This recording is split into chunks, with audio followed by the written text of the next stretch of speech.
મારી બેબી છે 14 વર્ષની.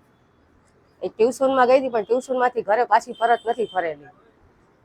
એટલે મને ટ્યુશન વાળાએ જાણ કરેલી છે કે આ રીતનું ઘટના છે, એમ તમારી બેબી આવી નથી.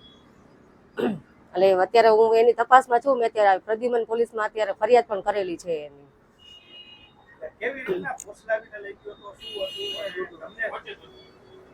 ઈ કોઈ ઘટના મને ખ્યાલ નથી, પણ મને થોડીક એટલી જાણ છે કે કદાચ હોઈ શકે એમ એમની સાથે. આરોપી કોણ છે? સાહિલ નામ છે એમનું, પડદરીનો રહેવાસી છે. ભાઈની હોટલમાં એ કામ કરતા પેલા, એટલે ટૂંકમાં ઘરે આવવા જવાનો કોઈ કોન્ટેક હતો એ રીતનો. હોટલમાં હતા પેલા ભાઈ સાથે. 14 વર્ષ, 22 વર્ષ. એટલે જાતે મુસ્લિમ છે. મને ખબર, મને મારી બેબીના મેસેજ આવે છે એ ઉપરથી ખબર પડી છે અત્યારે. કેટલા સમયથી તમારી બેબી સાઈ સંપર્કમાં? અત્યારે 7-8 મહિના થયા.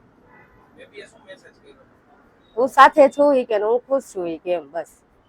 નથી આવવા માંગતી ઘરે? હા. તમારી શું માંગ? મારી બેબી પાછી આવી જાય. તમને શું લાગે છે કેવી રીતના લઈ ગયો? કોઈ 14 વર્ષની બેબી છે, એને શું ખ્યાલ હોય કે શું કરવું શું ન કરવું એમ. એને શું વાત કરી હોય, શું ફસલાવીને લઈ ગયો હોય, કેમ ખબર પડે? કયો મને. બસ હું અત્યારે એક જ વસ્તુ કહેવા માંગુ છું, મારી બેબીને મને અત્યારે જલ્દથી જલ્દ પાછી આપી દે, બસ.